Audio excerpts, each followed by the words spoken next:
Bismillah.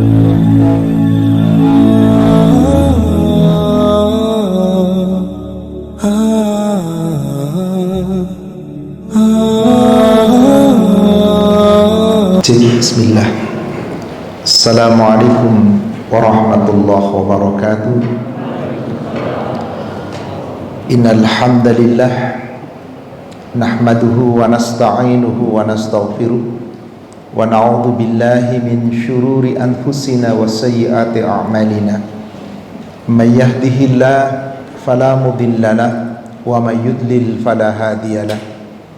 Asyhadu an la ilaha illallah wahdahu la syarika lah wa anna Muhammadan abduhu wa rasuluhu la nabiyya ba'da. Allahumma salli wa sallim wa barik ala Muhammadin wa ala alihi wa ashabihi ajma'in wa man tabi'ahum bi ihsan ila yaumiddin, amma ba'd. Ma'asyiral muslimin wal muslimat, jamaah salat subuh Masjid Al-Muqarrabin yang semoga dirahmati Allah.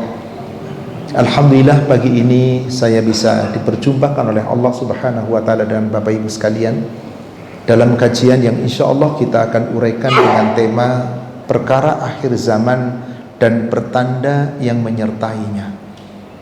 Semoga kajian yang singkat ini insya Allah membawa manfaat bagi kita, menjadikan bekal yang kita bisa bawa sampai nanti di yaumil akhir, dan semoga kita bisa memanfaatkan waktu kita sebaik-baiknya sampai nanti datangnya hari kiamat. Semoga Allah akan membangkitkan kita dalam keadaan kita termasuk orang-orang yang berbakti, dan semoga kita menjadi penghuni-penghuni surganya. Amin ya rabbal alamin.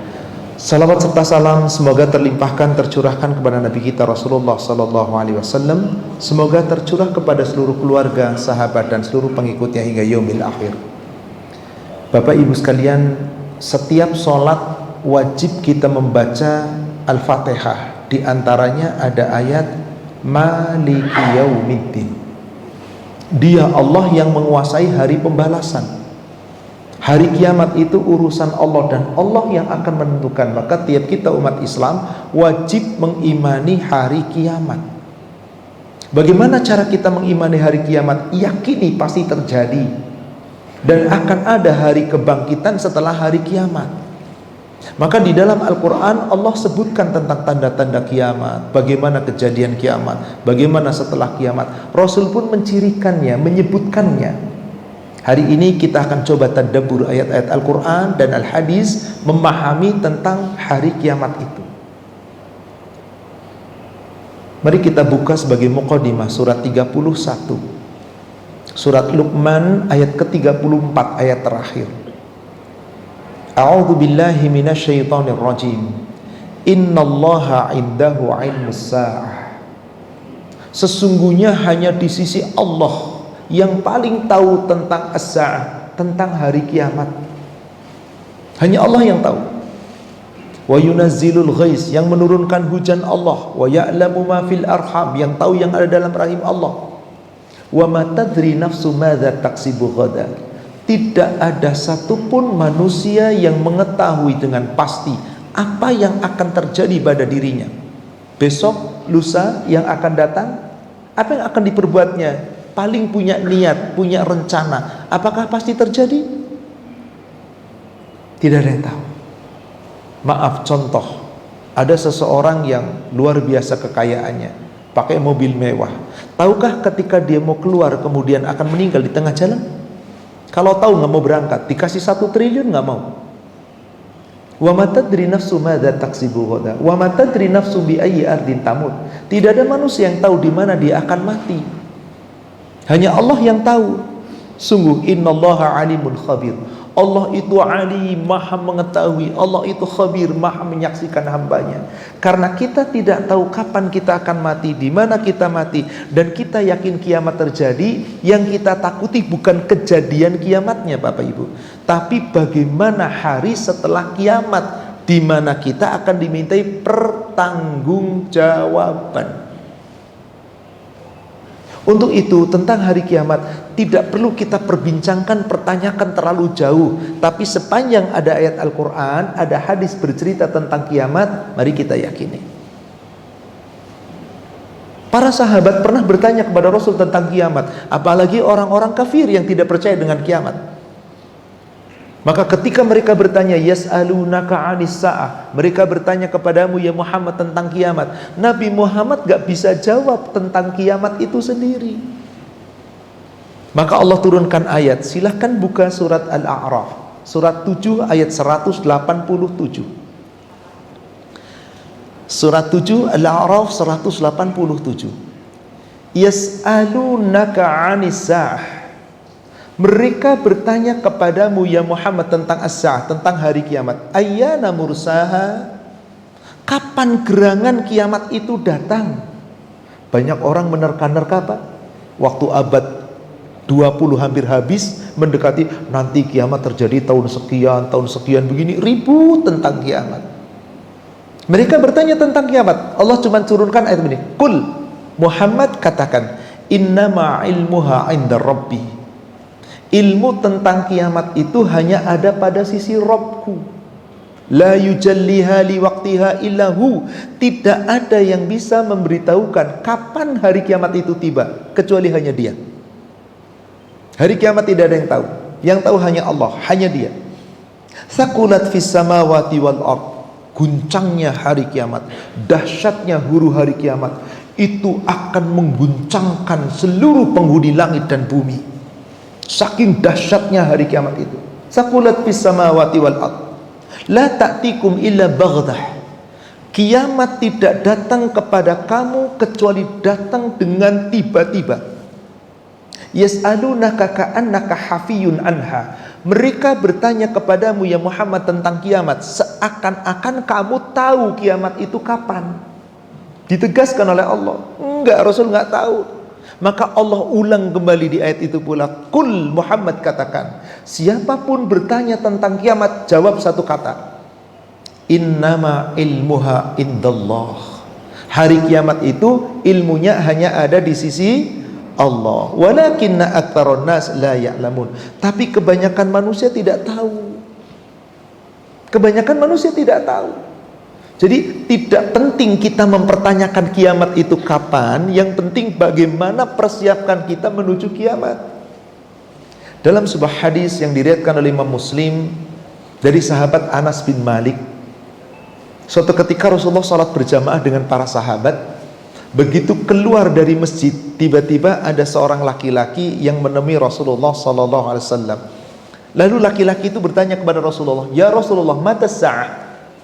Wahai Rasulullah, kapan terjadinya hari kiamat? Rasul ditanya hari kiamat, laki-laki yang bertanya itu ditepuk oleh Rasul bahunya. Kemudian Rasulullah sallallahu alaihi wasallam bertanya, qala lahu Rasulullah sallallahu alaihi wasallam. Beliau bertanya kepada orang yang bertanya tentang kiamat. Apa kata Rasulullah? Ma a'datta laha. Apa yang sudah kamu perbuat untuk persiapan kiamat? Contohnya, ada orang bertanya, kamu tahu nggak nanti kamu mati? Pertanyaan itu dijawab, kamu sudah punya bekal apa untuk dibawa mati? Ada orang bertanya tentang kiamat, Rasul nggak jawab kiamatnya, nanya balik, perbekalan apa yang sudah kamu miliki untuk kiamat? Mendengar pertanyaan Rasul itu, laki-laki itu tunduk. Rasul tanya kembali, sudah punya bekal apa? Makathir ya Rasulullah. Bekalku belum banyak ya Rasulullah. Ibadah sunnahku belum banyak, sholat sunnahku belum banyak, saum sunnahku belum banyak, sedekah sunnahku belum banyak. Aku banyak ngajakan yang wajib-wajib. Sering manusia menganggap yang penting kalau sudah wajib beres semua. Tapi laki-laki itu kemudian mengatakan begini, sungguh aku betul-betul mencintai Allah dan Rasul. Habbullah wa Rasul. Maka Rasul cuma menjawab, anta ma'an man ahab. Engkau akan bersama dengan yang engkau cintai. Jika bapak ibu cinta sama Allah, pasti nanti bertemu Allah. Jika bapak ibu cinta sama Rasul, pasti bertemu Rasul.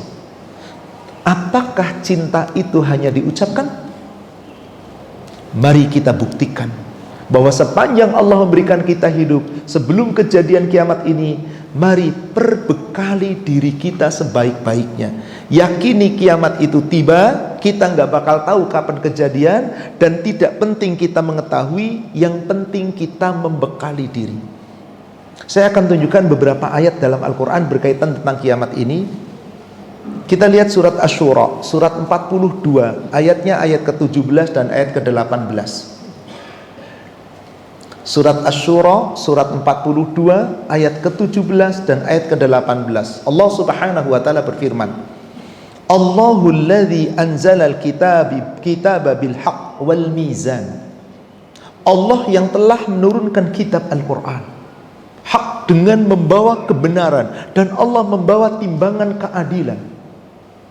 Timbangan paling adil nanti Pak di yaumil akhir, di mana akan menimbang amal-amal kita. Manusia di dunia bisa mengklaim orang paling baik, manusia bisa dikatakan dia salah, manusia dikatakan dia benar, penilaian manusia. Tapi penimbangan tentang salah benar amal kita, Allah nanti. Allah yang punya timbangan yang paling adil. Lalu Allah berfirman, wa ma yudrika la'alla sa'ata qarib. Tahukah kamu, boleh jadi hari kiamat itu sudah sangat dekat. Kira-kira ayat ini turun kapan Pak? 1400 tahun yang kata Allah, wa ma yudrika la'alla sa'a qarib. Tahukah kamu, boleh jadi hari kiamat sudah sangat dekat. 1400 tahun yang lalu di dalam Al-Quran Allah katakan kiamat sudah dekat. Lalu bagaimana kita tentang kiamat? Lalu bagaimana sikap orang-orang yang tidak mempercayai kiamat? Maka dijelaskan oleh Allah di ayat 18-nya, yasta'jilu bihal ladzina la yu'minuna biha. Orang-orang yang tidak beriman dengan hari kiamat, dia menantang segera saja kalau ada kiamat. Kalau memang ada hari kiamat, yasta'jilun, mereka menginginkan segera datangkan kalau memang ada kiamat, untuk membuktikan benar nggak ada kiamat. Lalu Allah katakan, bagaimana orang-orang yang beriman? Sedangkan orang-orang yang beriman dikatakan di sini, walladzina amanu musyfiquna minha. Orang-orang yang beriman itu musyfiquna minha, takut akan kejadian kiamat itu, takut akan bekal yang belum cukup, takut akan hari setelah terjadinya kiamat. Karena sesungguhnya dahsyatnya, di mana pertanggungjawaban yang berat nanti. Orang-orang beriman hanya takut kepadanya. Wa ya'lamuna annahal haqq. Orang beriman cuman yakin kiamat itu pasti, kiamat itu benar, kiamat itu pasti akan datang. Ala innal ladzina yumaruna fis sa'ah la fi dhalalim ba'id. Ketahuilah, orang yang mengingkari hari kiamat sesungguhnya mereka berada di dalam kesesatan yang sangat-sangat jauh. Ayat ini mengingatkan kita, wahai orang yang beriman, takutlah dengan kiamat, bukan takut kejadian kiamatnya saja, tapi takutlah bekal yang harus kita bawa sampai nanti di yaumil kiamat. Sebab saat kita dibangkitkan dari kiamat, gak ada yang bisa membela kita. Maka terkadang dalam ayat Al-Quran Allah menakut-nakuti kita, Pak. Seperti orang tua ketika mengingatkan anak, kadang-kadang nakut-nakuti anak. Bukan gak sayang, justru saking sayang biar jangan kejeblos. Seperti yang Allah firmankan di surat Al-Baqarah, surat 2 ayat 123. Allah nakut-nakutin di situ. Wattaqu, dan takutlah kamu. Yauman, akan datang nanti suatu hari. La tajzi nafsun an nafsin syai'a. Seseorang tidak bisa menggantikan orang lain. Bapak di sini punya wakil, sibuk digantikan wakil bisa, Pak. Urusan beres. Apakah perwakilan kita nanti di saat kita dihisab boleh diwakilkan? Ya Allah, aku dihisab diwakilkan sajalah oleh anakku, diwakilkanlah oleh orang tuaku, diwakilkanlah oleh orang-orang yang aku percaya. Tidak, gak bisa digantikan. Wala yuqbalu minha adl. Tebusan sebesar apapun tidak akan diterima. Wala tanfa'uha syafa'ah. Syafaat gak ada gunanya, gak ada manfaatnya. Wala hum yunsurun. Mereka tidak dapat pertolongan. Kapan ini hari terjadi? Hari setelah terjadinya kiamat. Yang pada hari itu gak ada manusia punya kekuatan. Hari itu manusia sibuk, hari itu manusia menghadapi kiamat itu berat. Maka yang Allah katakan takutlah akan hari kiamat itu bukan takut kedatangan kiamatnya sesungguhnya yang paling utama. Karena orang beriman insya Allah tidak akan merasakan dahsyatnya kiamat, karena mereka akan diwafatkan lebih dulu oleh Allah, dikirimkan angin yang lembut yang masuk melalui ketiak-ketiak mereka, diwafatkan husnul khotimah. Tinggal orang-orang kafir, orang-orang dolim yang berkeliaran di muka bumi dalam kesesatan, terjadilah kiamat yang dahsyat. Yang kita takuti saat kita dibangkitkan, siapa yang akan membela kita, Pak?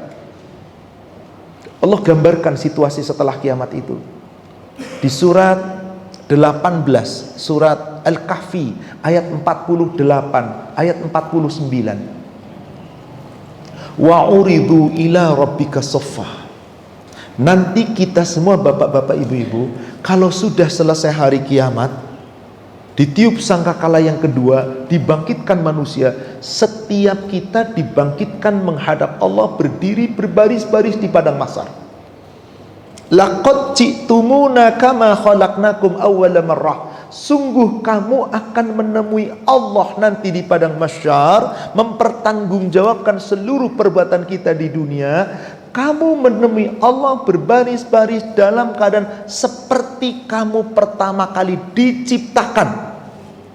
Maaf, lemah Pak, kayak bayi Pak, gak punya kekuatan, gak bawa apa-apa. Dalam hal ini Rasulullah menyampaikan dalam hadis riwayat Imam Muslim dari Ummul Mukminin Aisyah, yuhsyarun nas yaumal qiyamah khufatan uratan ghurlan. Pada hari kiamat ketika manusia dikumpulkan di hadapan Allah, yang dimaksud seperti bayi, seperti diciptakan pertama, bukan tubuhnya kayak bayi kecil, bukan. Tubuhnya semuanya dewasa, gak ada kecil, gak ada tua, dewasa semuanya sepantar dan lemah. Khufatan uratan ghurlan. Khufatan, tidak berbusana, gak pakai baju, gak pakai celana, telanjang bulat. Uratan, tidak beralas kaki Pak, nyeker semua Pak. Ghurlan, belum ada yang dihitan, seperti pawi lahir. Apa yang terjadi saat itu? Ummul Mukminin bertanya, ya Rasulullah, qultu ya Rasulullah, alan nisa war rijal jami'an yanzuru ba'dukum ila ba'din. Saat manusia berkumpul menjadi satu, telanjang, apa manusia laki-laki dan perempuan berkumpul satu sama lain, tidakkah mereka malu memandang aurat satu sama lain? Aisyah berpikir dikiranya di dunia Pak. Coba ada orang telanjang di dunia, lihat, malu kan Pak? Kecuali yang gak punya malu. Apakah nanti tidak saling memandang ya Rasulullah? Ya Aisyah, al-mar'u yawma idin asyad. Ya Aisyah, keadaan setelah kiamat nanti dibangkitkan itu berat. Boro-boro lirik aurat orang, gak kepikir sudah. Apa yang terpikirkan? Bagaimana menghadapi ini semua di hadapan Allah. Bagaimana menghadapi, beratnya luar biasa. Di mana tiap-tiap kita saat itu diletakkan di hadapan kita kitab catatan yang pernah kita perbuat, meskipun kita sudah lupa. Maka di ayat 49-nya dikatakan, apa yang terjadi ketika itu? Wa wubi'al kitab. Kitab catatan kita semua diletakkan di hadapan kita. Fatarol mujrimina musyfiqina mimma fi. Orang-orang yang di dunia durhaka kepada Allah, berdosa kepada Allah. Banyak orang berdosa bisa ketawa Pak di dunia Pak. Koruptor aja nggak ngaku salah kok. Pelaku maksiat nggak merasa dosa kok. Itulah yang terjadi. Anda di dunia nggak tahu catatannya, sedang perbuatan Anda tidak pernah luput dari catatan malaikat. Maka saatnya nanti setelah kiamat dibangkitkan, nih catatan Anda. Saat itu diletakkan kitab catatan. Fatarul mujrimina musfikina mimma fi. Orang-orang yang di dunia banyak berbuat dosa, lihat catatannya, ketakutan saat itu. Satu kalimat yang terucap, ya wailatan mali hadzal kitab. Aduhai celaka. Kitab catatan apa ini? La yughadiru saghiratan wala kabiratan illa ahsaha. Enggak ada perbuatan dosaku yang kecil apalagi yang gede, kok ada semua.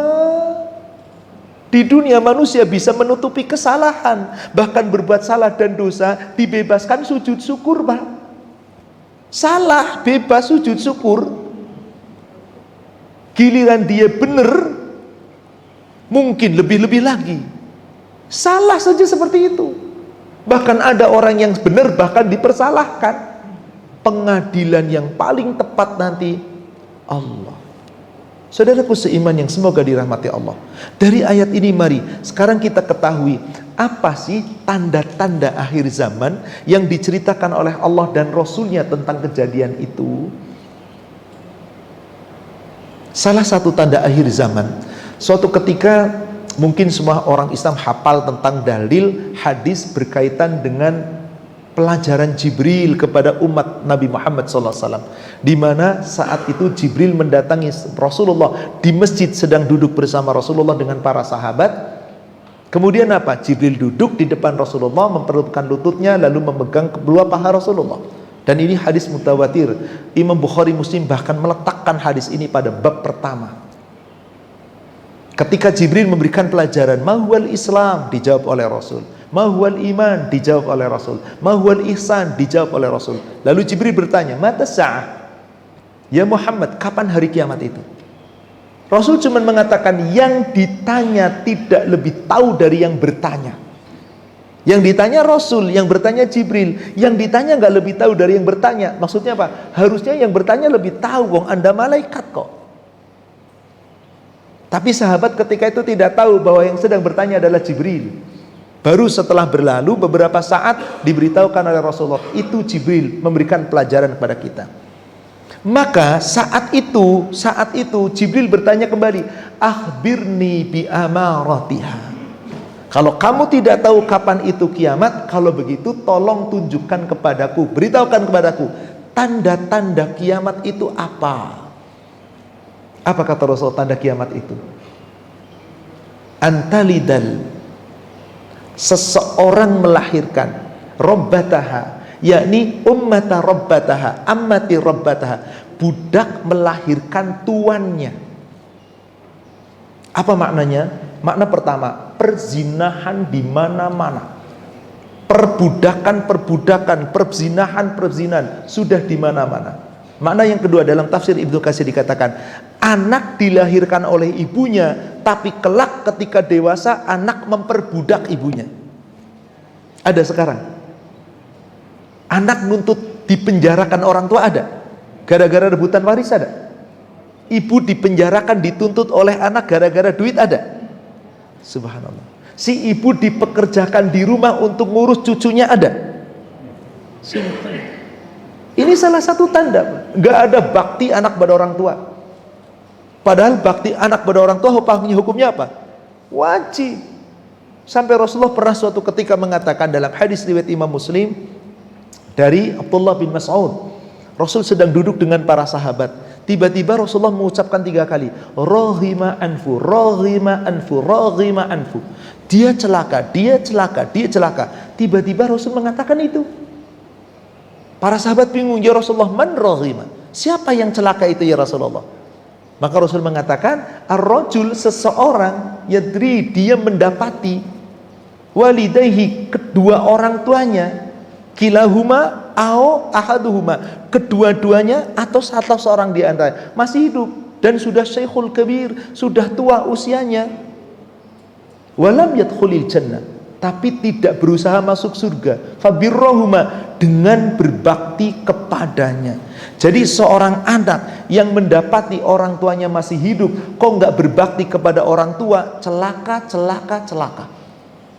Sebab salah satu sarana kita bisa masuk surga adalah di sini, saudaraku sekalian, terjadilah durhakanya anak. Subhanallah, jangankan cuman sekedar berkata kasar, jangankan sekedar menghardik. Orang anak sudah durhaka kepada orang tua itu sekarang makin banyak. Ada anak sampai tega membunuh orang tuanya? Ada. Sampai mempenjarakan? Ada. Sampai merebut hak? Ada. Sampai menelantarkan? Ada.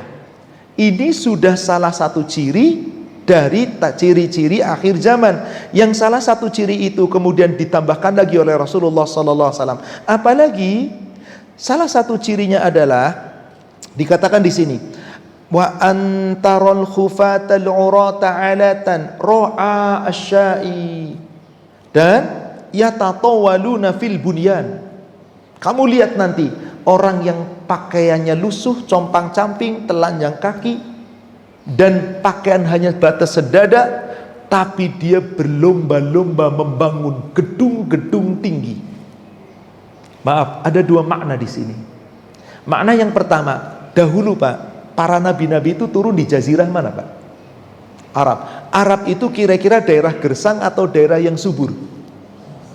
Kebanyakan nabi-nabi itu di jazirah Arab yang gersang Pak. Daerah Palestina itu daerah, kalau sekarang di daerah tertentu, Palestina gersang Pak. Hanya pohon apa yang tumbuh? Ya pohon-pohon tidak berbuah, paling kurma Pak yang tahun buah itu. Jadi kebanyakan para nabi itu apa kerjanya Pak? Menggembala. Dan kebanyakan di antara mereka menggembala. Gembala artinya apa? Daerah miskin. Kapan sih tahu jazirah Arab itu kaya raya? Abad ke-19 Pak, setelah diketahui ada minyak. Begitu sekarang ada minyak, gimana Pak? Di mana gedung-gedung tinggi sekarang?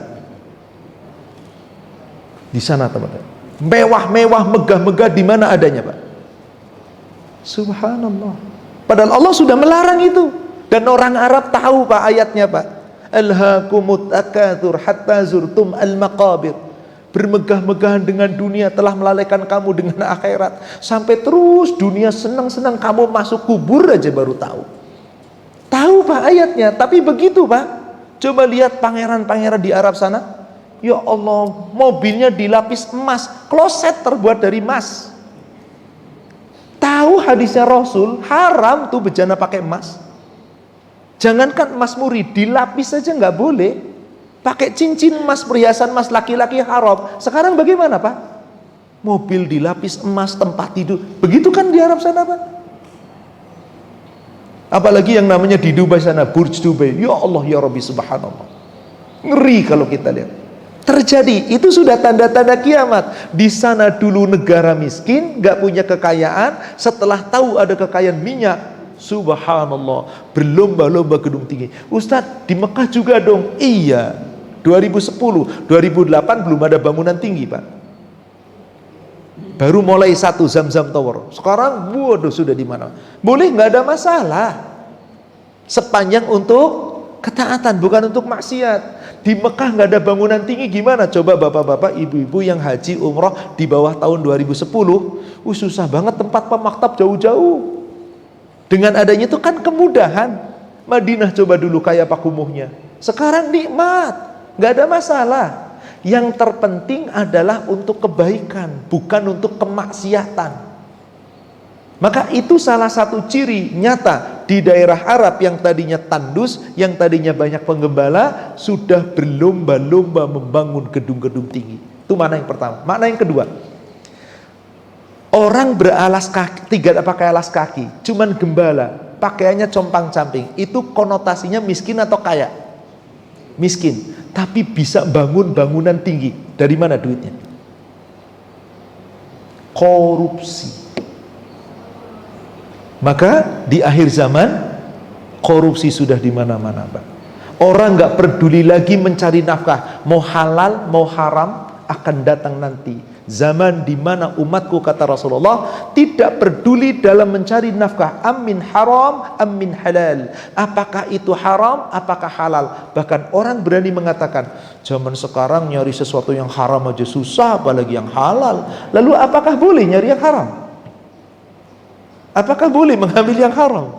Lah, tidak boleh. Tapi itulah manusia, hanya untuk memberikan hawa nafsu dunia. Dia nggak peduli. Padahal ancaman Allah. Ada sebuah hadis yang diriwayatkan oleh Imam At-Tirmidzi dan An-Nasa'i dari Abdullah bin Umar. Rasulullah SAW mengingatkan, kalau orang sudah sibuk dengan dunia, dan ini salah satu ciri kiamat, pedulinya dengan dunia. Apa kata Rasulullah? Idza tabayya'tum bil 'ainah wa akhadtum adnab al-baqar wa raditum biz-zar'.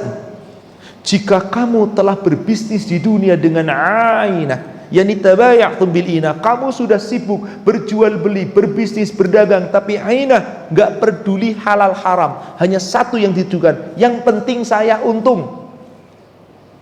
Wa akhadtum bil baqar, dan kamu telah sibuk dengan sapi-sapi, dengan peternakan, sibuk dengan ternak, enggak mikirin ibadah. Di zaman Rasul ternak itu menghasilkan, Pak, dagingnya, susunya, tenaganya. Zaman sekarang sesuatu yang sia-sia diternak, Pak. Ular diternak, tikus diternak, jangkrik diternak, burung cuma diambil suaranya diternak. Apa hasilnya? Enggak, hawa nafsu, puas di hati. Orang-orang yang beternak itu apakah memperhatikan ibadah? Subhanallah. Bahkan maaf, nanti menjelang Idul Kurban biasanya tanah-tanah kosong dekat masjid akan banyak apa, Pak? Atau tanah kosong di jalan-jalan akan datang apa, Pak? Pedagang-pedagang ternak, betul? Mana yang mereka sibukkan, ibadah atau ternak? Dekat masjid jualan untuk sarana kurban, Pak. Hayya ala sholah, panggilan Allah dipanggil atau panggilan ternak? Ini nyata, Pak. Subhanallah. Rasul sudah menyatakan 1400 tahun yang lalu. Orang sudah melupakan akhiratnya gara-gara dunia. Sekarang sudah nyata. Akhadtum adnabal baqar, ternak lebih sibukkan. Wa rabitum bizar'in, luba sibuk dengan tanam-tanaman. Di zaman Rasul, tanaman yang ditanam itu yang menghasilkan, sekali lagi, zaitun, kurma, anggur, semua yang menghasilkan. Zaman sekarang, Pak, coba tanya ibu-ibu. Mungkin ada di antara bapak yang ibu-ibunya gemar gelombang cinta, janda bolong, apa macam-macam, Pak. Apa sih itu nikmatnya tanaman? Itu harganya bisa ribuan, ratusan ribu, juta, Pak. Tanaman. Innalillahi wa inna. Ini nyata, Pak. Maka kalau sudah seperti itu, kata Rasulullah, sallallahu alaikum dzullan, niscaya Allah timpakan kepada kamu dzullan, kehinaan. La yanzi', tidak dicabut kehinaan itu dalam hidupmu sampai nanti di yaumil akhir, hatta tarji'u ila dinikum, sampai kamu kembali kepada ajaran agama kamu. Hayolah di akhir zaman itu, mari kembali kepada ajaran Allah, itu yang paling menyelamatkan kita. Kenapa? Salah satu cirinya lagi dalam hadis yang diriwayatkan oleh Imam Muslim dari Anas bin Malik, Rasulullah sallallahu alaihi wasallam telah bersabda, salah satu tanda-tanda hari kiamat adalah min asyratis sa'ah ayyurfa'al ilmu, dicabutnya ilmu. Apa maksudnya dicabut ilmu, Pak? Banyak orang Islam gak peduli lagi dengan ilmu agama. Mana yang lebih disibukkan, Pak? Kalau di zaman Rasul, sahabat itu cuma belajar satu, ilmu Al-Quran, Al-Hadis, Al-Quran, Al-Hadis. Kemudian zaman sahabat wafat, Rasul zaman sahabat, zaman berikutnya tabi'i, Quran, Hadis, Quran, Hadis. Tabi'ut tabi'i, Quran, hadis, Quran, hadis. Maka generasi terbaik itu mana? Khairukum qarni, kata Rasulullah. Terbaik itu zaman kurunku, kalian para sahabat. Summa yalunakum, kemudian setelah itu setelah kamu, tabi'i. Summa yalunahum, kemudian setelah mereka, tabi'ut tabi'i. Terbaik itu sampai generasi imam mazhab yang 4, Pak. Itu tabi'ut tabi'i. Sampai umur ketika Imam Syafi'i sekitar 160-an, 170-an setelah Masehi, setelah Hijriah. Apa artinya di sini? Itulah generasi tabi'ut tabi'i terbaik, yang dipikir ilmunya apa, Pak? Quran, hadis, Quran, hadis. Berlaku generasi. Terus gimana? Wah, zaman sekarang jadi ustadz susah, harus hafal dalil. Masa dikit-dikit ditanya harus dalil? Loh, yang namanya guru ya harus pakai dalil. Susah Islam sekarang itu, dikit-dikit ilmu, dikit-dikit ini, dikit-dikit Quran, mana dalilnya? Yang namanya ibadah itu bidalil. Untuk apa Allah firmankan Al-Quran? Untuk apa Allah utus Rasul? Kecuali untuk dalil. Berarti apa, bagaimana? Banyak umat Islam gak peduli lagi dengan dalil. Banyak umat Islam enggak peduli dengan ilmu. Itulah dia dicabutnya ilmu. Maksudnya semangat umat Islam untuk mencari ilmu agama itu sudah mulai kendor. Semoga tidak dengan kita. Tapi kita lihat banyak. Mana yang lebih utamakan? Ilmu-ilmu untuk meraih dunia. Anda pengen bahagia dunia, wajib punya ilmu dunia. Anda ingin bahagia akhirat, wajib punya ilmu agama. Wong pengen sukses dunia aja belajarnya luar biasa, pontang-panting. Coba TK aja udah mulai belajar Pak. Sekarang saya yakin mungkin yang sudah usia di atas 60 nggak ada TK dulu. Di bawah TK ada apa namanya Pak? Playgroup. Di bawah playgroup ada apa? Apa itu namanya? Ya Allah, usia prasekolah 2 tahun udah disuruh sekolah anak kita. 3 tahun udah sekolah. Dunia itu yang dicari Pak. Terus sampai SD, SMP, SMA, S1, S2, S3, S4, S Mambo, terus dikejar. Giliran untuk baca Quran terbata-bata, cukuplah yang penting bisa baca Quran. Bahkan kok terbata-bata terus, terbata-bata pahalanya 2, yang lancar cuma 1. Ya Allah, pengennya terbata-bata. Ini nyata Pak, dicabutnya ilmu. Dan di samping dicabutnya ilmu, kata Rasulullah, yusbatul jahl, kalau ilmu sudah dicabut, orang-orang bodoh akan berkeliaran di mana-mana. Tapi orang bodoh berfatwa dengan ilmu agama.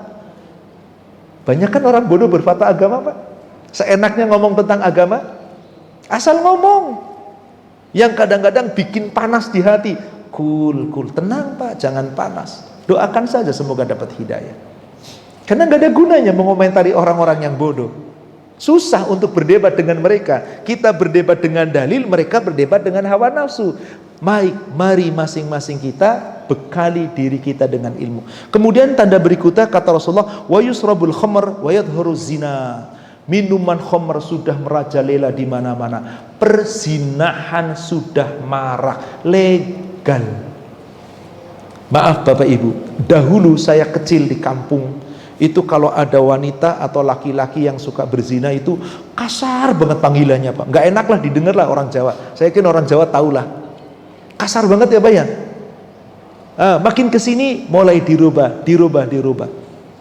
Dulu agak sedikit WTS, wanita tuna susila, pakai A bukan O Pak. Saya susilo Pak. WTS itu tetap saja kan namanya agak bagus ya Pak ya. Dirubah lagi tahun 2020-an ke sini, 2010 ke sini namanya bukan itu, PSK. Pekerja seks kerja. Ada pemimpin Islam dulu yang ngomong PSK itu halal, dia nyari kerja kok nyari duit daripada mencuri dan korupsi. Ini yang ngomong pemimpin Islam. Bagaimana bisa demikian? Nyata Pak, dicabut ilmu. Perzinahan di mana-mana, minuman khamr di mana-mana. Orang tidak malu lagi membuka aurat, orang tidak lagu lagi makanan-makanan yang haram, minuman yang haram di mana-mana merajalela. Ini nyata sekarang Pak. Ini nyata sekarang. Maka Rasulullah SAW cuma berpesan kepada kita, ketika terjadi seperti itu, badiru bil amal, segeralah kamu beramal sebanyak-banyaknya untuk bekal kita.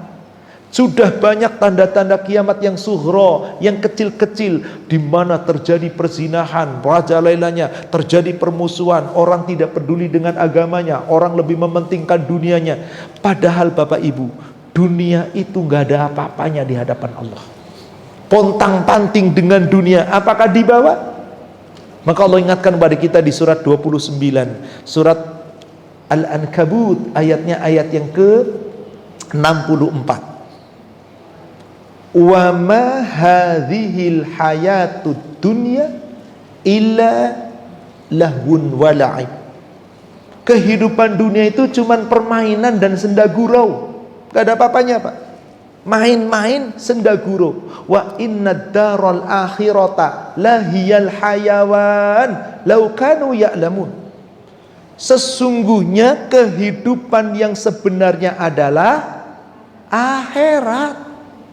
Maaf Pak, kalau Allah mengatakan kehidupan sebenarnya akhirat, berarti dunia itu ada apanya? Gak ada apa-apanya. Kecil. Tapi kenapa manusia lebih pontang-panting dengan dunia? Itulah tanda akhir zaman. Dunia dikedepankan, akhirat dinomor sekiankan. Ini sudah tanda-tanda yang nyata. Na'udzubillah, semoga kita tidak demikian. Betapa banyak orang-orang dipanggil Allah untuk 5 waktu saja, entar. Demi Allah Pak, saya yakin kalau semua umat Islam di komplek ini betul-betul konsekuen taat manullah, ini masjid nggak bakal cukup sholat subuh Pak. Nggak cukup Pak. Kayak Jumat lihat aja membludak. Tapi kenapa sholat 5 waktu sepi? Karena manusia sudah penting dunia. Dah yang penting Jumat lah nggak apa-apa. Yang lain mah nggak apa-apa, di rumah aja. Bahkan terkadang mengabaikan. Ini salah satu tanda manusia tidak merdulikan lagi bekal akhirat. Padahal dunia itu cuma main-main. Akhirat itu kehidupan yang sesungguhnya. Lau kanu ya'lamun, kalau kamu mengetahui, kalau mereka mengetahui. Bapak Ibu, dunia itu cuma sebentar. Ada yang usianya sudah 80 mungkin, 70, 50, 40. Puluhan tahun dunia itu dibandingkan waktu akhirat, gak ada apa-apanya, Pak. Gak ada apa-apanya, demi Allah gak ada apa-apanya. Kenapa? Bandingan waktu dunia dengan waktu akhirat itu beda jauh. Di surat 32 ayat ke-5, di surat 22 ayat 47, Allah sebutkan di situ, wa inna yauman inda rabbik, satu hari di sisi Allah ka alfi sanati mimma ta'udun, itu lama menurut hitunganmu itu 1000 tahun. Jadi bapak-bapak hidup di akhirat satu hari, Pak. Itu bandingan satu hari di akhirat itu seperti kita hidup di dunia 1000. Ayo Bapak Ibu hidup di dunia berapa lama kalau gitu dibandingkan akhirat? Satu hari akhirat 1000 tahun. Maka nanti manusia setelah hari kiamat terjadi, dibangkitkan di padang mahsyar, saat itu sadar betapa gak ada nilainya dunia itu. Sebagaimana Allah kabarkan di surat 10 ayat 45, surat Yunus ayat 45. Wa yauma yahsyuruhum, pada hari nanti ketika Allah kumpulkan mereka semua di padang mahsyar. Ka'allam yalbathu illa sa'atin minan nahar, seakan-akan manusia mereka merasa tidak pernah hidup di dunia kecuali hanya sesaat di waktu siang. Yata'arafuna bainahum, seperti lamanya mereka saling berkenalan. Coba saya bertanya Bapak Ibu, Bapak Ibu pernah kenalan? Berapa lama Bapak Ibu kenalan? Ada nggak orang kenalan berjam-jam, Pak? Itu maksiat itu namanya udah. Kenalan paling berapa menit sih? Paling banter setengah jam, 1 jam. Itu hidup kita, Pak. Jika dibandingkan waktu seperti kenalan di siang hari, sesama mereka saling kenalan. Coba kita hitung. Kalau ada orang hidupnya 100 tahun di dunia, sedang waktu akhirat itu tadi satu hari sama dengan 1000 tahun, berarti orang 100 tahun di dunia seperti berapa lama waktu akhirat? 1 jam, Pak. 1 jam, 2 jam. Hanya itu kita. Lalu kita sia-siakan. Qad khasiral ladzina kadzdzabu bi liqa'illah wa ma kanu muhtadin. Rugi orang-orang yang di dunia terperdaya. Rugi orang-orang yang di dunia mendustakan perjumpaan dengan Allah, lalu mereka tidak mau mencari hidayah. Hidup di dunia hanya sesaat, Pak. Apa yang kita raih di dunia nggak dibawa kemana-mana. Demi Allah nggak dibawa kemana. Maka mari kita sudah lihat tanda-tanda kiamat yang begitu nyata. Adapun tanda-tanda kubro, Allah sudah perlihatkan melalui Rasulnya. Dengan cara apa? Dengan dalil-dalil. Tanda kubro itu diantaranya apa? Ketika Dajjal turun, betul-betul Dajjal. Ketika nanti yang paling dahsyat adalah tembok Ya'juj dan Ma'juj sudah dibuka, kemudian akan turun. Tetapi sebelum itu akan diwafatkan orang-orang yang beriman, di mana Allah turunkan Nabi Isa, membunuh orang-orang Yahudi, orang-orang Nasrani, membunuh Dajjal dan seluruhnya. Itu terjadi, dan tanda kiamat yang paling nyata nanti ketika matahari terbit dari barat. Ketika bulan sudah hilang cahayanya, ketika matahari dan bulan dibenturkan. Lalu apa yang akan kita lakukan saat itu? Gak bisa apa-apa lagi. Sebelum itu terjadi, mari Bapak Ibu, marilah. Di surat Al-Qiyamah, surat 75, di ayat yang kelima, di sana manusia bertanya tentang apa? Tentang kiamat. Allah bersumpah di ayat 1, 2 dan seterusnya itu. La uqsimu biyaumil qiyamah wa la uqsimu bin nafsil lawwama ayahsabul insan ayyajma'a idama bala qadirina ala an nusawiya banana bal kata Allah yuridul insan liyafjuru amama. Manusia hidup di dunia pengennya durhaka terus. Yas'alu ayyana yaumul qiyamah. Mereka nanya kepadamu ya Muhammad, kapan itu kiamat? Fa idza bariqal basar wa khasafal qamar wa jumi'asy syamsu wal qamar. Kalau matamu sudah terbelalak, bulan sudah hilang cahayanya, matahari dan bulan dibenturkan. Inilah kiamat kubra yang pasti terjadi bagi kita Bapak Ibu. Sudahlah, gak usah banyak berpikir tentang kiamat. Pasti akan terjadi, karena kiamat itu ghaib, maka itu wajib kita imani. Aminu biyaumil akhir, imani hari akhir, tanda-tanda sudah ada. Sekarang kita mari perbaiki sebaik-baiknya. Jangan sampai kita kemudian menyesal. Pertanyaan saya Bapak Ibu mimpi. Kapan Bapak Ibu sadar bahwa tadi itu mimpi? Kapan? Bapak Ibu bermimpi, sadar baru tahu kalau itu mimpi kapan? Kalau bangun. Sepanjang tidak bangun? Nah, saat mimpi itu rasanya asli atau rekayasa Pak? Asli, merasakan persis. Begitu bangun sadar, alhamdulillah cuman mimpi. Kalau mimpinya buruk, dicubit-cubit, alhamdulillah cuman mimpi. Kalau mimpinya nikmat, ya putus, pengen tidur, pengen mimpi lagi. Belum tentu bisa. Kapan orang tahu bahwa dirinya sepanjang hidup melalaikan Allah? Kalau sudah mati. Sudah, putus kalau sudah mati. Maka sebelum itu terjadi, hayolah, mari kembali kepada Allah. Mari bekali diri kita. Mari berlomba-lomba untuk meraih surganya Allah, untuk meraih ampunannya Allah. Saya tutup dengan sebuah ayat Al-Quran dan sebuah hadis, karena saya dikasih waktu sampai 5.40 ya Pak ya. Jadi setelah ini saya sediakan untuk sedikit tanya jawab. Silakan. Suratnya adalah surat Al-Quran ketika Allah bercerita tentang peringatan kepada kita, jangan sampai kita lalai, jangan sampai kita ingkar bahwasanya kita itu pasti nanti akan dibangkitkan di hadapan Allah, yang apabila kita nggak punya bekal apa-apa, kita akan menyesal. Surat Al-Fajr, dan saya rasa surat ini sudah banyak orang yang paham. Lihat dari ayat 21 Pak. Kalla idza dukkatil ardu dakkan dakkan. Sekali-kali tidak, hai manusia, apabila bumi sudah diguncangkan berturut-turut, kiamat telah tiba. Nanti di padang mahsyar, waja'a rabbuka wal malaku saffa. Rabbu datang menghadapmu dan kamu akan berdiri berbaris-baris untuk dipertanggungjawabkan di hadapan Allah. Waji'a yawma idzin bi jahannam. Orang-orang yang di dunia belum pernah lihat neraka jahanam, hari itu Allah datangkan neraka jahanam.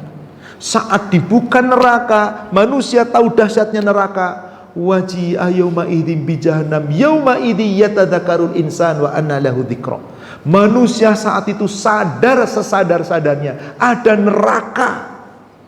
Wa anna lahu dzikra, tapi kesadarannya enggak ada gunanya.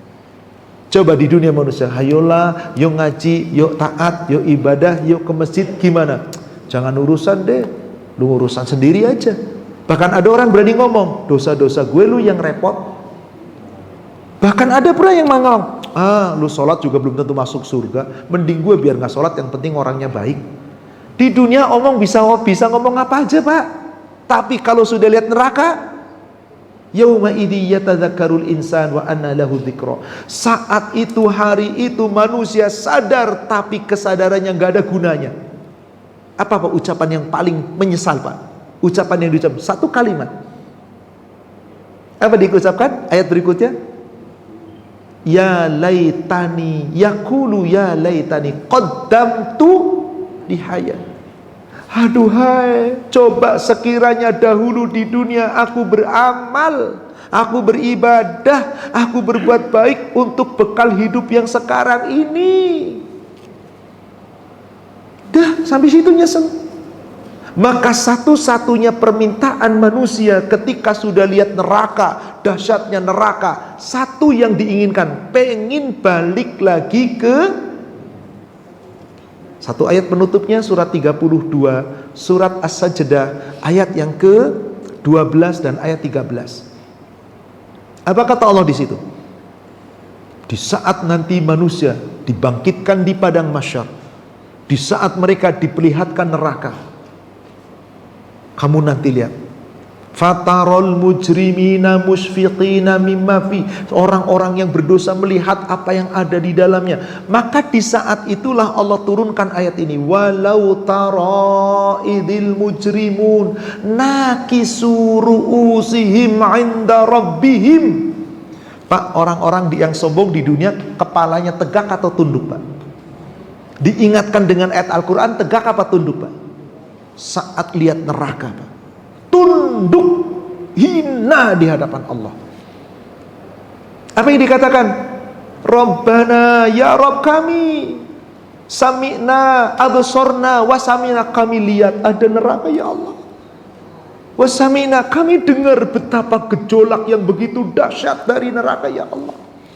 Farji'na na'mal salihah, ya Allah balikin aku hidup ke dunia, aku pengen beramal soleh.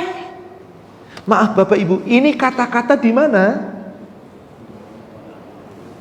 Mari jangan sampai kita termasuk yang ngomong ini Pak Dina. Hayo sekarang, hayo kembali ke jalan yang benar. Allah sudah tegur kita macam-macam. Hampir 2 tahun kita ditegur oleh Allah dengan COVID, Pak. Ayo saatnya kembali pada Allah. Hayo kita kembali. Makmurkan kembali. Jangan ada alasan, nggak boleh ini. Ya sudahlah, pakai masker pakailah, pakai saja sendiri pakailah. Jangan malas, kembali lagi. Jangan sampai nyesal. Karena permintaannya apa? Kembalikan kami ke dunia, na'mal solihah. Kami ingin beramal soleh. Inna muqinun. Sekarang kami yakin. Mungkin ngomong ini, kemana aja selama ini kan? Maka Allah jawab di ayat yang ke-13-nya, walau syi'na la'ataina kullan nafsin hudaha walakin haq al-qawlu minni la'amla'anna jahannam minal jinnati wan nasir. Kalau Allah menghendaki di dunia gampang Allah kasih hidayah. Allah tawarkan hidayah, manusianya nyaris dunia, sesat, salahnya sendiri. Maka Allah kumpulkan neraka jahanam itu nanti jin dan manusia bersama. Hadis penutup saya sampaikan sebuah hadis riwayat Imam Bukhari dan Muslim dari sahabat Ali bin Abi Thalib dan juga dari Abu Hurairah. Pada suatu ketika Rasul sholat asar, Bapak Ibu. Setelah selesai sholat asar, Rasul menghadap kepada para jamaah. Rasul berkata begini, walladzi nafsi biyadik, demi yang jiwaku digenggamannya, demi Allah yang jiwaku digenggamannya, law ra'aitu ma ra'aitu ladhahiktum qalila wa labakaitum katsira. Sekiranya kalian sudah melihat seperti apa yang telah aku lihat, kalian sepanjang hidup di dunia banyak nangis dan sedikit tertawa. Nangis terus banyak, ketawanya cuma sedikit. Kalau kamu tahu seperti yang aku lihat. Maka seorang sahabat tunjuk tangan lalu bertanya, qultu ya Rasulullah ma ra'aitu. Wahai Rasulullah, apa yang telah Anda lihat sehingga Anda lebih banyak menangis? Rasul sudah dapat jaminan surga loh Pak, banyak nangisnya Pak. Sudah dapat jaminan ampunan, lebih banyak menangis beliau. Menangisi umatnya yang tidak taat kepada Allah. Menangisi apabila nanti Rasul tidak bisa memberikan syafaat. Maka ketika ditanya, apa yang telah Anda lihat ya Rasulullah sehingga Anda lebih banyak menangis daripada tertawa? Walladzi nafsi biyadik, demi Allah yang jiwaku digenggamannya, inni ra'aitun nar wal jannah, aku benar-benar telah melihat neraka dan surga. Rasul itu ketika Mi'raj Pak, sudah diperlihatkan neraka dengan dahsyatnya siksa neraka, sudah diperlihatkan surga dengan nikmatnya surga. Maka Rasul diuji dengan bermacam-macam musibah. Kecil apa enggak Pak? Kecil bagi Rasul, enggak ada apa-apanya dunia itu. Maka Rasul ditawari dunia dan seisinya gimana Pak? Kecil, enggak ada apa-apanya dunia dengan nikmatnya surga.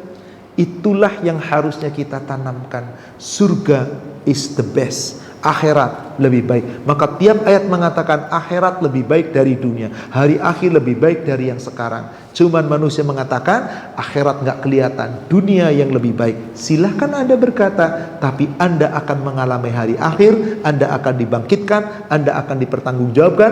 Pilihannya tinggal 2 nanti di sana, datang membawa ridha Allah atau datang membawa murka Allah. Tergantung amal kita. Wallahu a'lam. Demikian Pak, bisa kami sampaikan. Semoga membawa manfaat dan hikmah. Kami kembalikan kepada admin.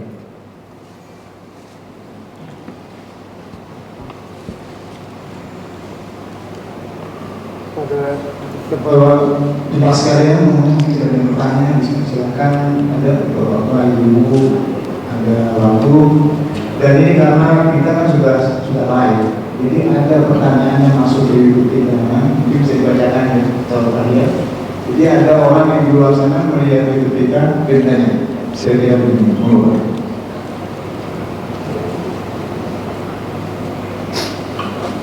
Ini ada pertanyaan dari salah satu jemaah.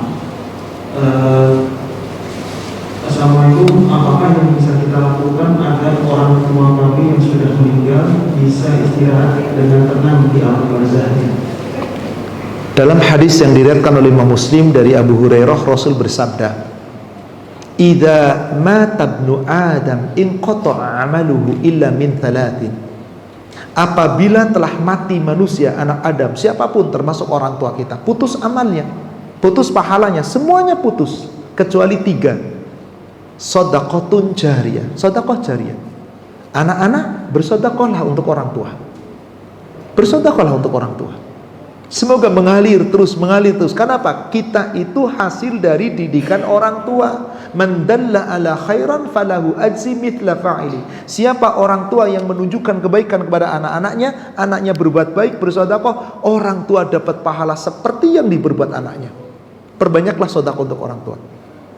Sedekahun jariyah, supaya bisa menjadi sedekah jariyah. Au ilmun yuntafa'u bihi.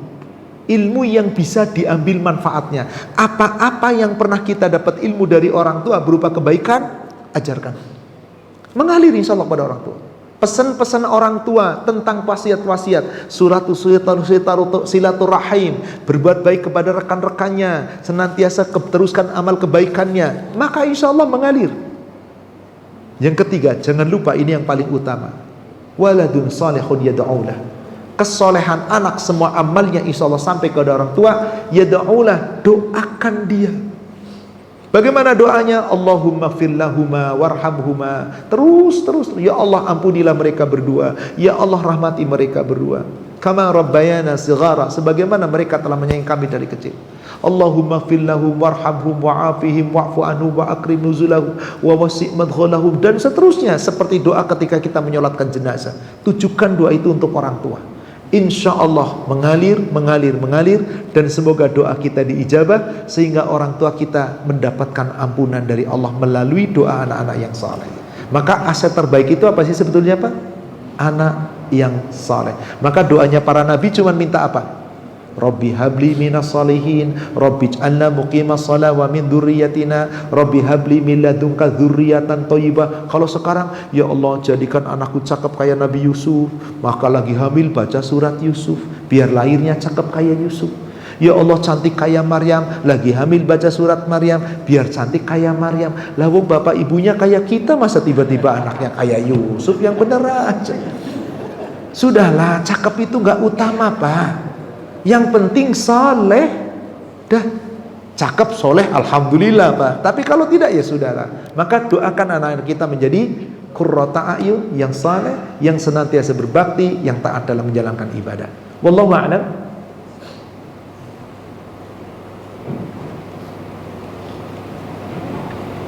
Demikian, mungkin ada lagi ibu ada yang menanyakan. Ada? Oke.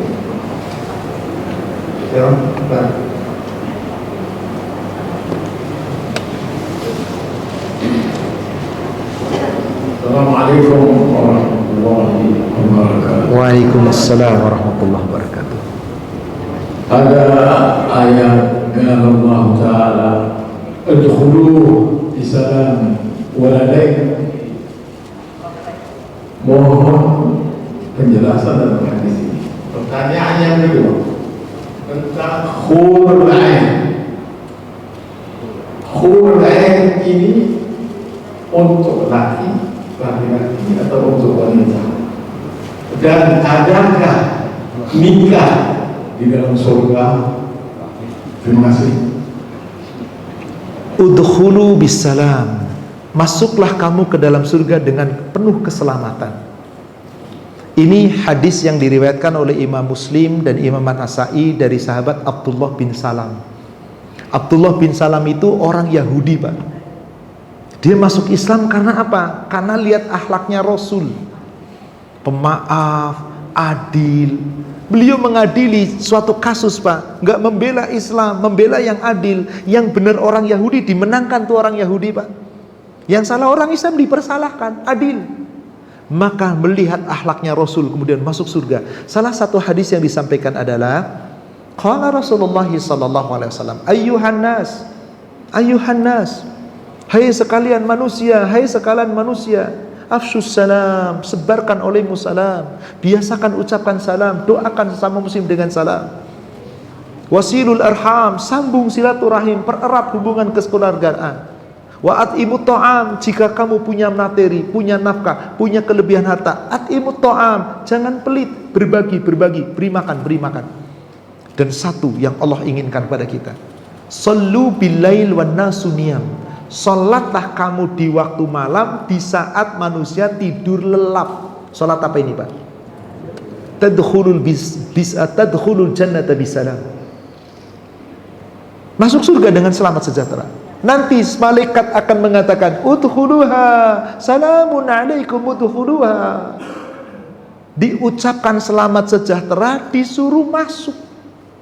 Tapi maaf, kalau kita nggak sabar di dunia dalam ibadah, dalam berbagi punya harta, dalam menolak kejahatan, nggak bisa, Pak.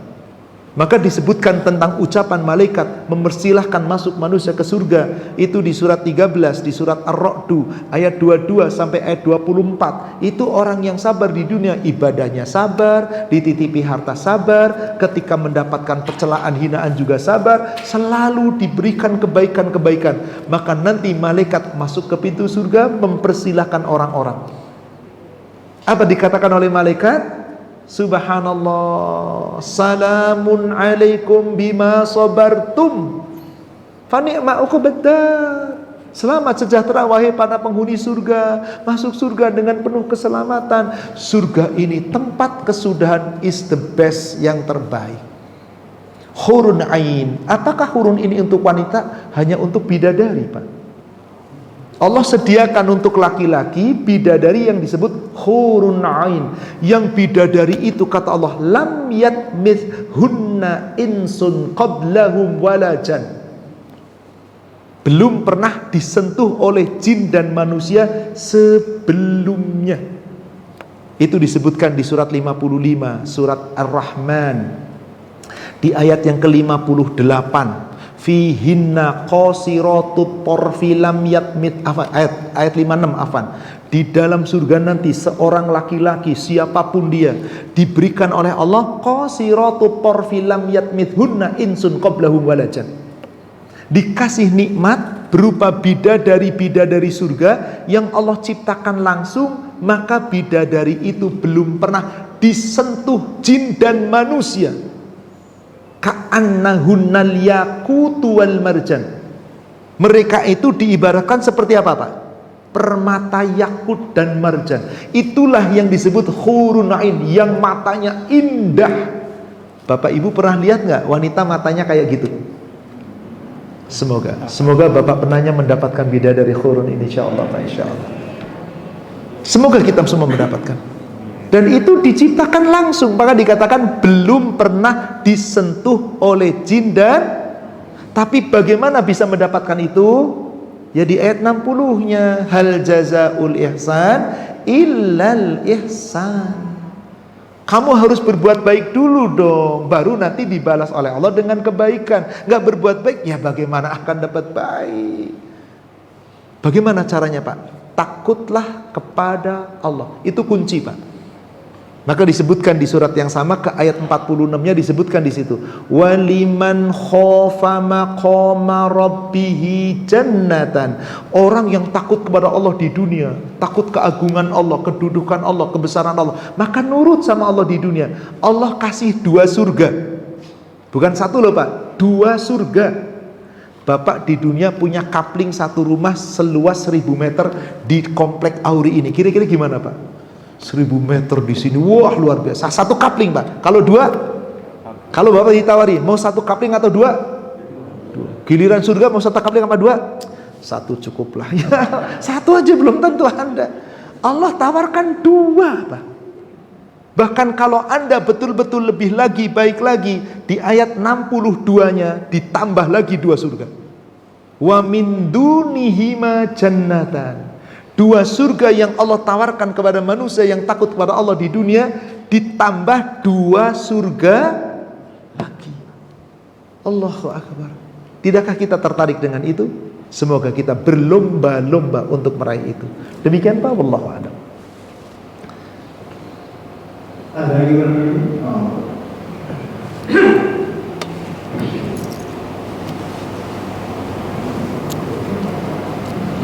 Bila kita nanti masuk surga, kan kita dapat bidadari, baik. Kenapa Pak, maaf? Dapat bidadari. Oh subhanallah, luar biasa. Terus gimana dengan istri?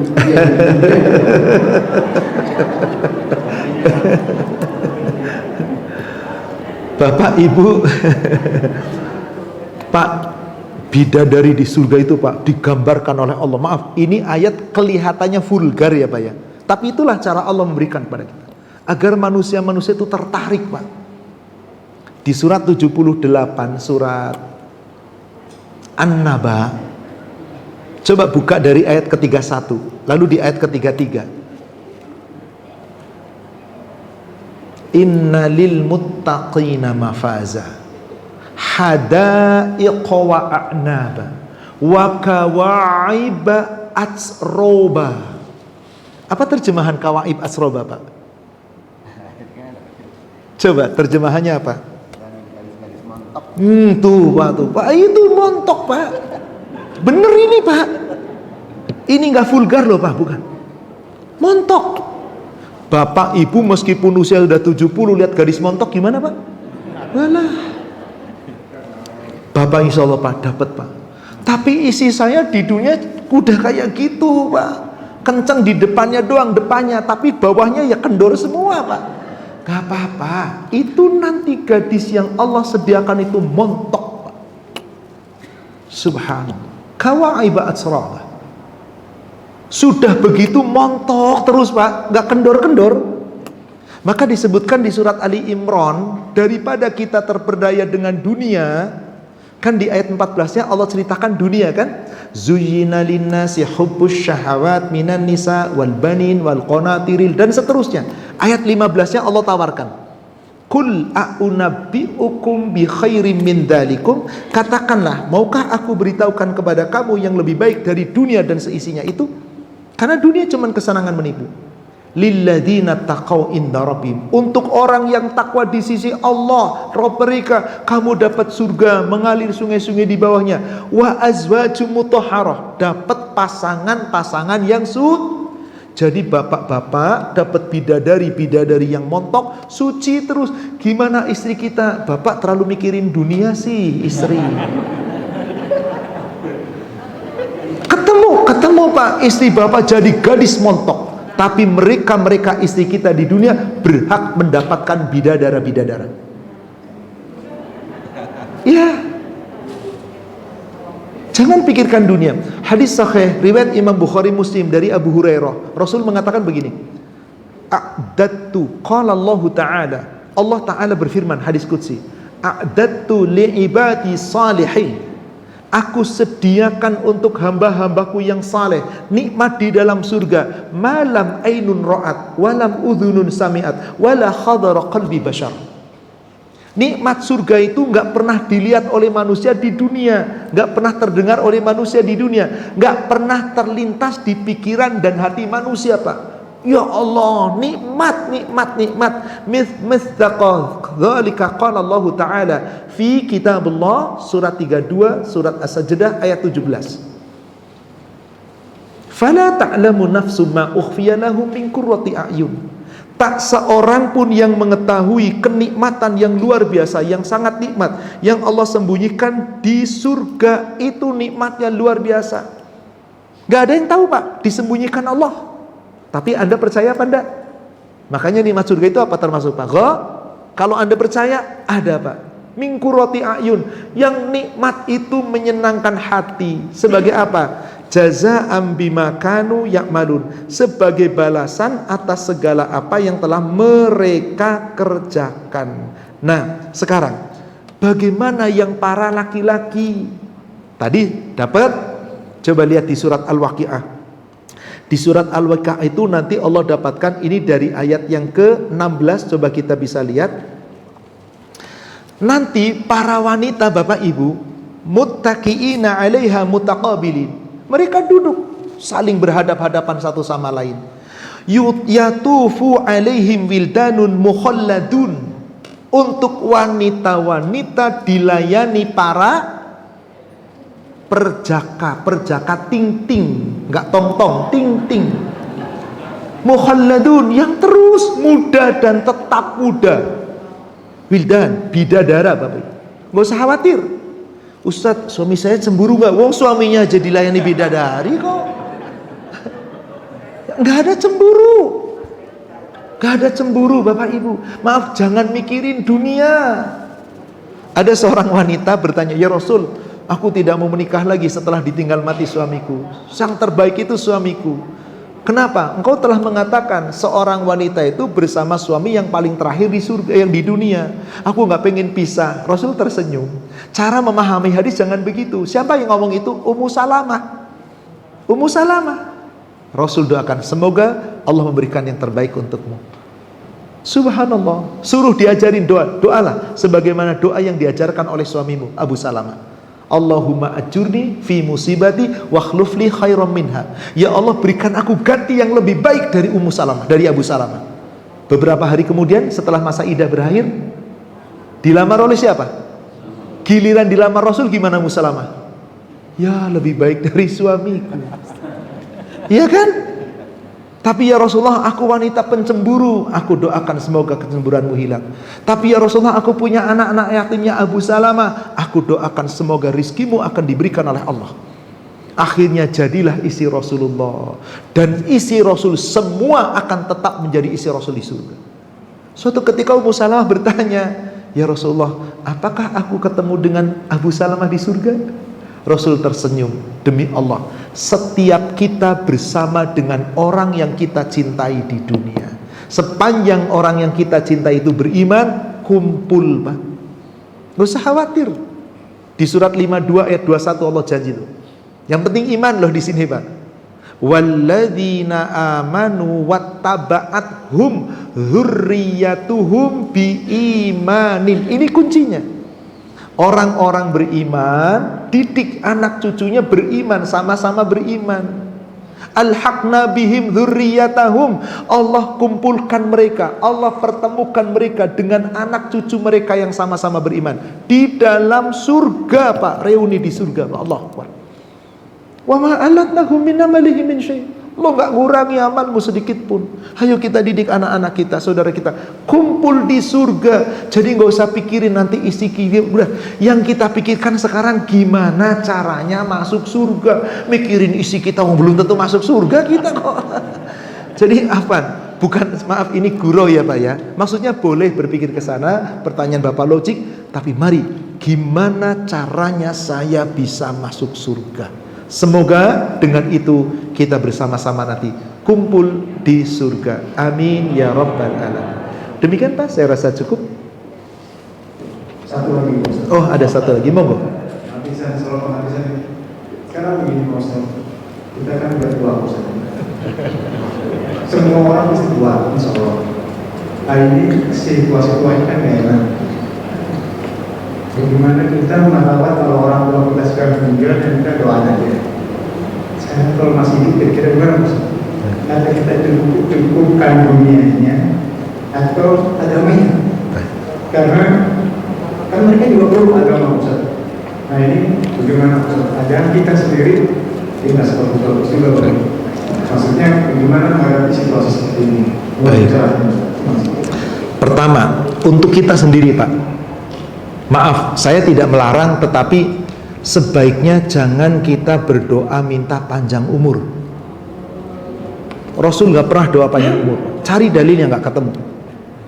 Ummu Habibah istri Rasul, dalam hadis riwayat Imam Muslim, Ummu Habibah binti Abu Sufyan, setelah menjadi istri Rasul, dia berdoa, ya Allah panjangkan umurku, ya Allah panjangkan umur suamiku, ya Allah panjangkan umur ayahku. Minta dipanjangkan. Rasul tersenyum. Wahai istriku, kamu minta kepada Allah umur yang sudah dipastikan. Kamu minta kepada Allah waktu yang sudah ditetapkan. Lebih baik minta kepada Allah terhindar dari azab kubur. Lebih baik terhindar dari azab neraka. Lebih baik terhindar dari fitnah kehidupan. Doalah dalam sholatmu, di luar sholatmu, Allahumma inni a'udzubika min adzabi jahannam, wa min adzabil qabr, wa min fitnatil mahya wal mamat, wa min an uradda ila ardhalil umur. Ya Allah, jauhkan aku dari azab neraka, jauhkan aku dari azab kubur. Ya Allah, jauhkan aku dari fitnah kehidupan dan kematian. Ya Allah, jangan sampai Engkau jadikan umurku sampai pikun. Panjang umur kalau pikun gimana, Pak? Lemah. Kenapa? Manusia itu nggak kuat terus, enggak. Allah sebutkan di surat 30, surat Ar-Rum ayat 54. Wallahu khalaqakum min dha'fin. Allah itu ciptakan kamu asalnya dari lemah. Summa ja'ala min ba'di dha'fin quwwatan. Dari lemah kamu diciptakan Allah jadi kuat. Ini masih kuat-kuat sekarang. Seger-segernya usia 50 itu puncak tuh, Pak. Kalau sudah 50 ke sana, summa ja'ala min ba'di quwwatan dha'fin wa syaiba. Kuwatin dha'fan wa syaiba. Setelah kamu kuat, kamu lemah kembali. Wa syaiba, mulai tumbuh uban. Ada kalau sudah tumbuh uban ya, yang hadir di sini udah usianya udah di atas 17 tahun semua deh. 17 lewat 30 lewat 40 lewat 50 kan di atas 17, Pak. Lemah. Yahluku ma yasha. Allah ciptakan siapa?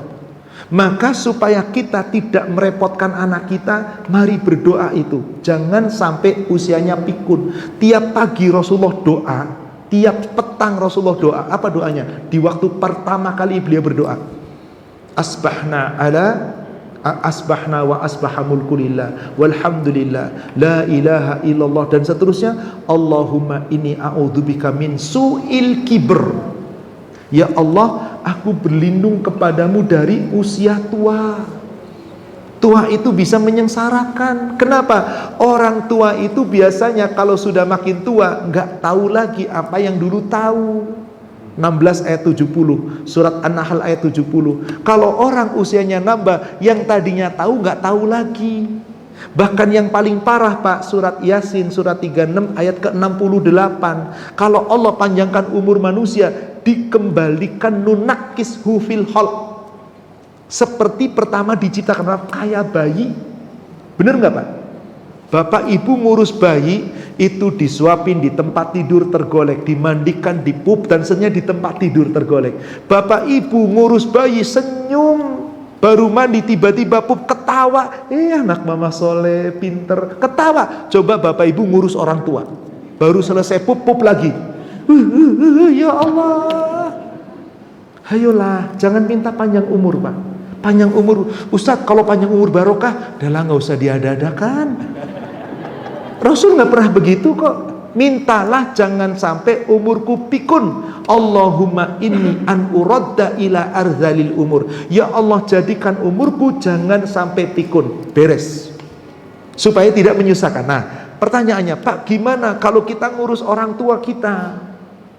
Apakah cukup dengan dunia? Ya tidak, Pak.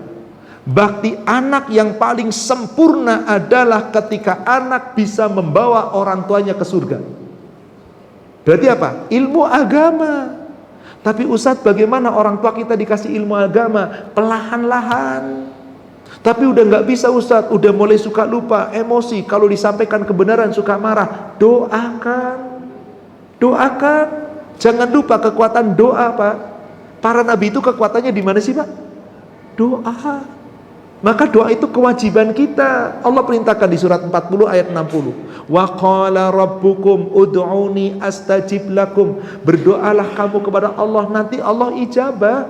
Doa, Pak, kekuatan doa. Dan ingat, akhlak kita jaga. Bukankah Allah perintahkan surat 17 ayat ke-24, wa qul lahuma qawlan karima, hendaklah kamu berkata keduanya dengan kata-kata mulia, wahfid lahuma janaha dhulli minar rahmah, rendahkan dirimu kepada orang tuamu dengan penuh kasih sayang, karena dulu dia pernah menyayangi kita semampu kita. Nah, karena kita sudah sepuh, mungkin orang tua kita sudah nggak ada, hayo kita jangan nyusahin anak, Pak, karena khawatir anak kita belum tentu bisa sabar. Ya jangan salahkan anak juga, mungkin kita didiknya kurang benar. Kenapa? Ketika anak nggak benar itu, anak itu cerminan didikan orang tua. Wahai orang tua, jangan gampang nyalain anak. Sebetulnya ketika anak nggak nurut, salahkan dulu diri Anda. Boleh jadi belum mendidik dengan baik, tapi tidak ada kata terlambat. Mudah-mudahan tiap-tiap kita mendidik diri kita sendiri dulu, kemudian didik anak-anak kita, keluarga kita. Jika mendapati seperti kasus itu, terus nasihati, terus doakan, ajak ibadah dengan baik, bimbing semampu kita, dan doakan semoga Allah mengijabah doa kita.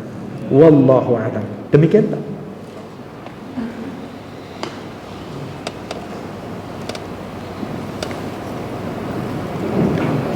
Demikianlah kemudian kita pagi ini, insya Allah berkah untuk kita semua. Untuk keberkahan dalam majelis tadi, mari kita membaca doa kafaratul majlis. Subhanallah wa bihamdika, asyhadu an la ilaha illa anta, astaghfiruka. Alhamdulillah. Billahi taufik. Assalamualaikum warahmatullahi wabarakatuh.